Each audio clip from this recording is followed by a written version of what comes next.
Hello and welcome to the Fat Salad Podcast. Babushk. Hey Elliott, how are you doing, mate? Not so bad, Aydan. What about yourself? Yeah, I'm feeling pretty groovy, to be fair. Really? And what brings you here today for Fat Salad Podcast? Oh, I'm actually here because I'm presenting the Fat Salad Podcast. Why are you here? Okay. I don't know if you know this, but I also happen to be a co-host on the Fat Salad Podcast. Two co-hosts. Lovely Pleasure to meet you. What are we discussing today, Elliott? Today we are discussing content. Long, short, medium, all of it for the social media. What's effective, what we found works for us, what helps get ticket sales over the line, and what a band needs to be thinking about in 2026. Yeah, what would you like to get stuck in with? Oh, okay. I was going to ask you a question. I think we should discuss, well, what kind of content, what kinds of content are there? Okay. So this is quite a broad question because... But break it down. Break it down into... Okay, let's say we've released a single. What kind so of that's content? one type of content. Yeah, okay. So you've got the actual music writing, if that's what you mean. No, I mean specifically for social media. Okay, so you've got single content, you have show content, you've got general updates about the band, and then you have, I'd say internal band content as well. Yeah. Those are probably the three verticals that I'd say most bands should be hitting on a daily. Would you say there's any I've missed there? On a daily? On a weekly basis, at least. Okay. Would you say we would fulfill that? On a weekly basis, I'd say the majority of the time, yeah. Yeah, maybe with stories. I'd say the more single stuff we have, the more we post. Same with gigs. Stories, definitely we fulfill that. So we definitely hit at least one piece of content a week. Post-wise, maybe just under. Probably should be posting a little bit more. Actually, if we're looking at it a bit reflectively, what would you say? I think in terms of stuff landing on the grid, personally for us, we need to be posting a little bit more frequently. I'd agree. Which is hard because we're actually between sort of single releases, and we found ourselves, well, we've done it weird. I think, to be transparent, the last single, I don't think we did enough social-wise to actually sort of push the single and promote it very effectively. Do you think that was down to capacity? I think, it's down to, at the end of the day... What would you say the biggest hurdle was stopping us from doing as much content as we want? Because in my head, I know what it is right now. What's the biggest hurdle? The hurdle that stopped us being able to do as much was when people say social media and content for a single, it's quite a daunting thought. And I think what we did was overcomplicate the idea rather than realise that me and you can just sit down for a day and do a load of content. Which we've done today. Done today. So I think she seems to know, being reflective, I think she seems to know we went well overboard. We probably spent a little bit too much of a budget on that, and we were disproportionate. So we had some really shiny, like good-looking content that did very well on social media, but that didn't actually translate into single streams or ticket sales or necessarily followers either. But it did look good and people were commenting on it. So it made us look very professional, but at the same time, it didn't necessarily have much outreach. Then I think moving on to Lost It for a Minute. We did the opposite. Everyone had a lot going on personally and into just being very busy. And so there was no actual time to get something out. And we were under a bit of self-imposed time pressure to release a single. We wanted it to come out before summer. We wanted to do it before this certain show. And because of that, we boxed ourselves and we weren't actually able to put out and promote it as much as we perhaps should have. So I think it's always a balancing act. And then sometimes you might put it up on the Spotify and you don't even need the social media content because it just lands the algorithm right. Yeah. So it's a bit hit and miss. Although in our experience, we haven't quite had that. So I guess we had that with Falling Off Your Tongue, but the content pushes... I'd say a big necessity for bands that can be easily done. Yeah. I think nowadays, we touched upon it a little bit last week, but people put too much pressure on the social media having to be X, Y, Z. And it's like, with all due respect, just get content out. Yeah. And that's what we spent today doing. So do you want to kind of maybe elaborate a little bit more on what we're doing today and why it was so much easier than anything we've done before? So today we literally borrowed a camera from a production company who we're friends with. Cowshed Production. Shout out Cowshed. We didn't see any cows, but we did get a camera. No cows and no sheds, but we found the camera. And so we literally borrowed a camera. We've just gone outside in our garden and we're like, right, let's just get a few snaps together and vertical content, and let's just catchy verse, catchy chorus, maybe guitar solo, film those sort of 3 or 4 segments repeatedly. Then we're going to clip them up, then we're going to put some captions over it, we're going to do a very minor edit in CapCut or something, stick a filter on it, and then bish bash bosh. It's our vibe, it's the faces of the band that, like, our faces are the figureheads of the band in terms of just like selling it. And so very convenient, 2 people on the same day. We didn't get too bogged down with, we need every single member of the band here, we need a camera person, we need a drum kit, we need X, Y, suddenly Z. you've got 5 or 6 variables to go wrong, and it's just bish bash bosh, done. We got the key parts of the song that we want to communicate to sort of strangers listening, and we're using that to push the song. And within that, we've also, you stylised to the band's brand as well. So I think that's where it's important to kind of link the content that you're doing to the actual marketing of yourself. So for us, that's a vest for you or shirtless. For me, it's, I don't know. Clothes and some sunglasses. Yeah. But little minor things that would link the content to the band. So you go, okay, you've got a visual representation of what Fat Salad looks like as well as an auditory one. So do you have any plans in terms of, so this is content specifically for single release, and maybe we concentrate just on that for today. Okay. So do you have any plans that, in terms of a release schedule?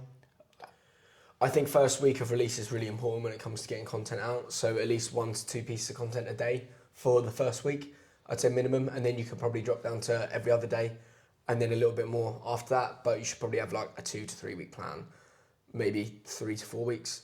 I think 2 to 3 weeks for most bands is more realistic. 3 to 4 weeks of content. I'm saying optimal Yeah. is about 4 weeks probably, while the song's out and the algorithm's doing its thing. You want more attention on it. I think realistically that's a lot to ask for a band. Like I don't know many bands that do that. I think. So imagine you've got 30-second clips, and then and you're posting every day for the first 7 days. First 7 days, yeah. So that's like, how many minutes worth of content is that? That's 3.5 minutes worth of content, yeah. Which is like, and that's solid, edited, refined stuff. And then so if you're doing that again the week after, suddenly you're up to 7, 11, 12 minutes worth of content. Yeah. That's almost a short like movie. Yeah. So that's a lot to be editing. Even though it's the same stuff, it's a lot. And then we've also got limiting issues in terms of editing power. We haven't got like super high-end computers with high-end processors, and we just about know what we're doing. So I think getting the camera was actually a really important piece for us, because I'd say the biggest holdback was it's the timing, it's the people, it's the where, it's what content you're filming. It's also the actual what we're filming it on and how easily we can get that content on our phone. Yeah. Do you know what I mean? And I think having one that just borrowed this camera, it is made it a lot more accessible for us to upload straight to our phones and then edit like that.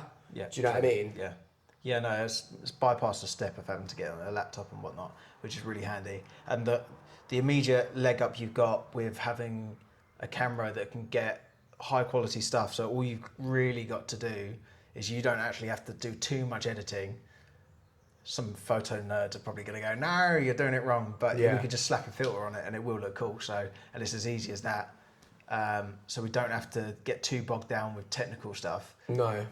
Because we've got the first leg up in quality. It's not like we're trying to make something really rough look good already. It looks like good in its raw form. Yeah.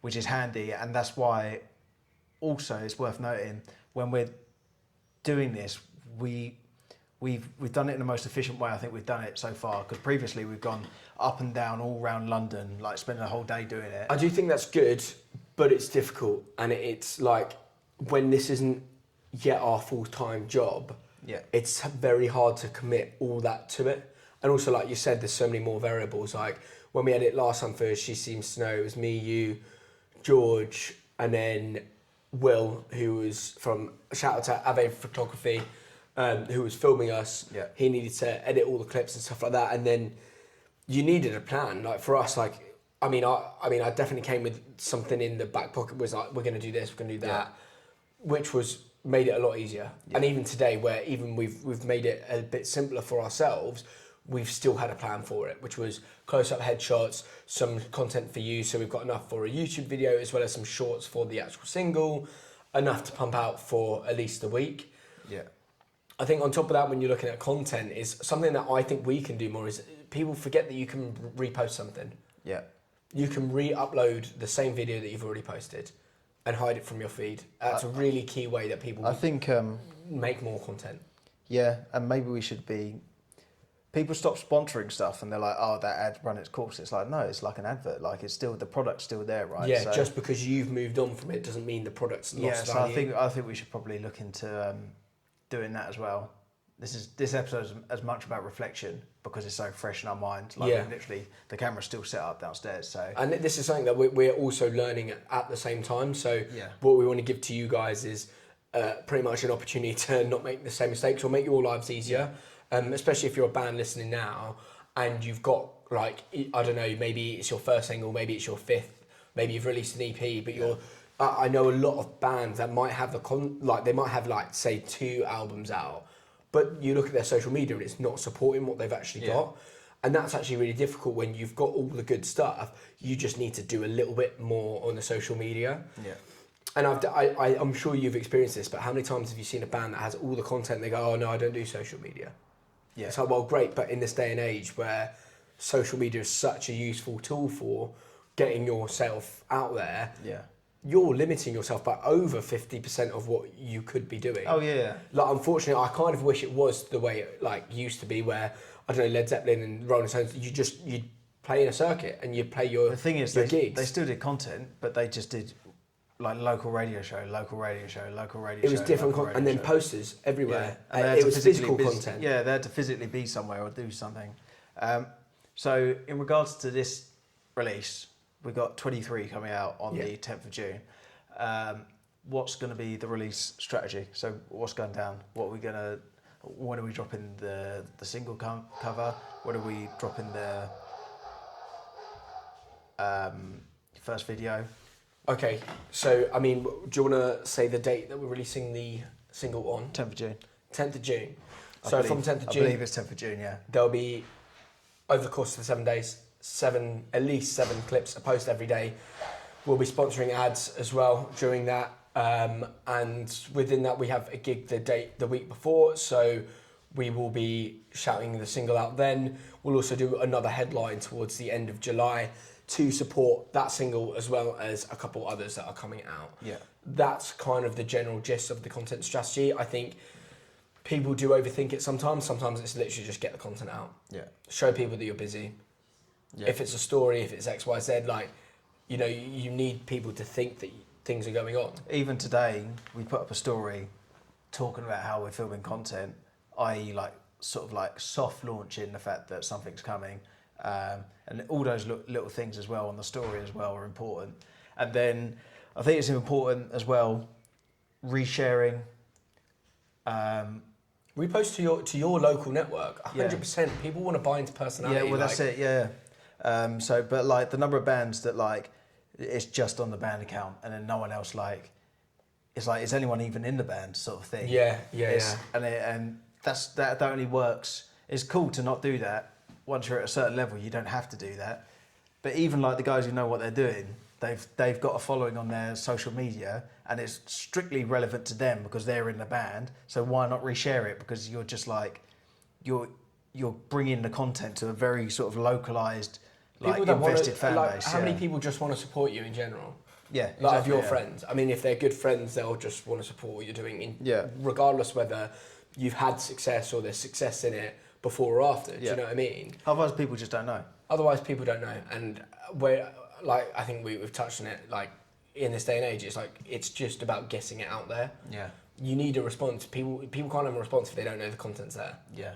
So I think, yeah, I mean, going back to the strategy plan, 7 days of straight content every other day, and then try and do that for as much content as you got. Should we talk a little bit more specifically about what clips we got? So I like to split up verse and chorus. I think it's quite easy like that. So what we'll do is we'll do a couple run-throughs of straight either me lip-syncing to the song, or you playing over it. That gives us enough to then upload all of that cut for a music video, because we've got the full-length video. So that's the first thing, and then also just cut to the verses, or the bits that you find are the key hooks for you. You cut to them. You would then upload. I'd use CapCut for it. I'd then put all the lyrics on using like InShot or something like that, and then I would refine it and then upload. I think a little trick actually is you upload through Instagram's app, video editing. I think it's called Instagram Edits. Upload through that because the quality's higher, and it actually boosts it because you're using Instagram's app to upload directly to. Yeah, they want to keep it all on that platform. Yeah. So little trick there is upload via that once you've done your editing, or edit using that. And then you've got probably already, like in those, like what, you could have 2 videos, one of you going through it, one of me, and we could probably make about 6 videos from that. Yeah. Quite easily. And then, lyrics over the top as well, just because when you're scrolling through Instagram, you see like an advert. If you got the lyrics and then like something just like a little bit like your face just like bang there and lyrics, it's very hard not to pay attention to. And then also, even if it's not about like grabbing a stranger, but if you're a fan of the band and you like that song, if you got the lyrics there and they're coming up on your feed every day, pretty soon you're going to know the fucking lyrics, right? And then that's what you want to bring to the next show. Yeah, as exactly. Well. Yeah. I mean, okay. I think I know it's been kind of a whistle-stop tour of the social media side of things for a single release at the moment.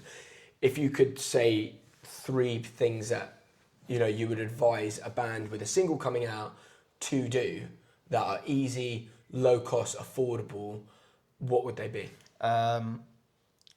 Firstly, talk about it in public with people you know. The number of people just like, oh yeah, song came out like earlier today. It's like that's no, like your mates want to listen to it, because even if they're like, oh, what's it gonna sound like? That's a stream, man. And then they might like it, and then suddenly you're on the ladder, and then you're spreading awareness about it into the universe. The number of people just assume that people will find it via just the band's like node as like a network.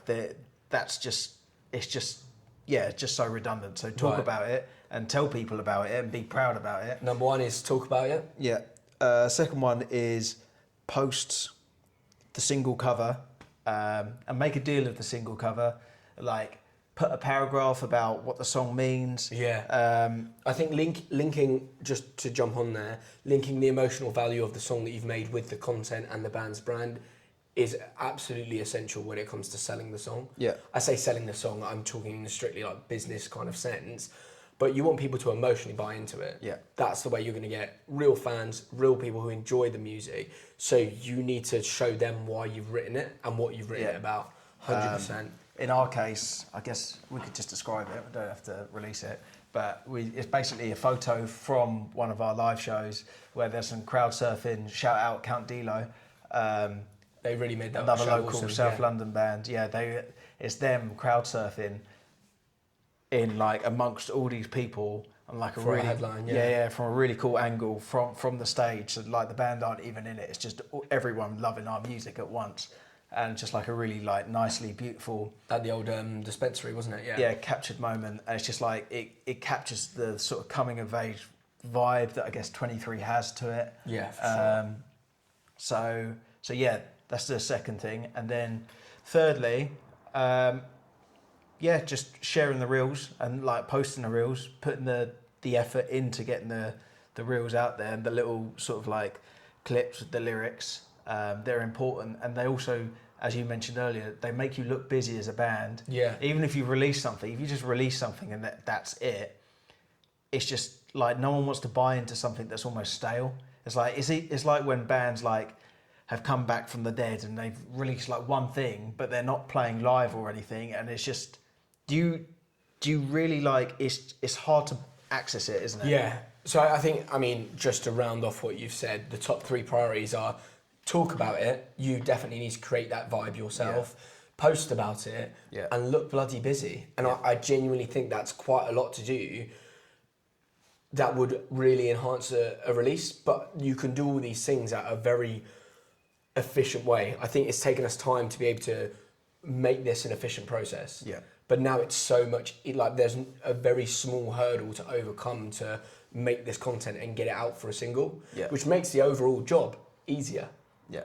I think those are the best 3 advice that we can give at the moment. That is how you should promote a single in 2026. Yeah, and I mean, I guess keep your eyes peeled for the 10th of June because we'll be doing it. It's going to rip. It's going to be good. Hell yeah. And we are playing Hagler's Corner in Sheffield on the 6th of June next weekend. So this coming Saturday. This coming Saturday. So we are buzzing for that. But hell yeah, I think that's everything for today's podcast. Sweet. We'll catch you on the next one. And on that bombshell, bye bye. Come on.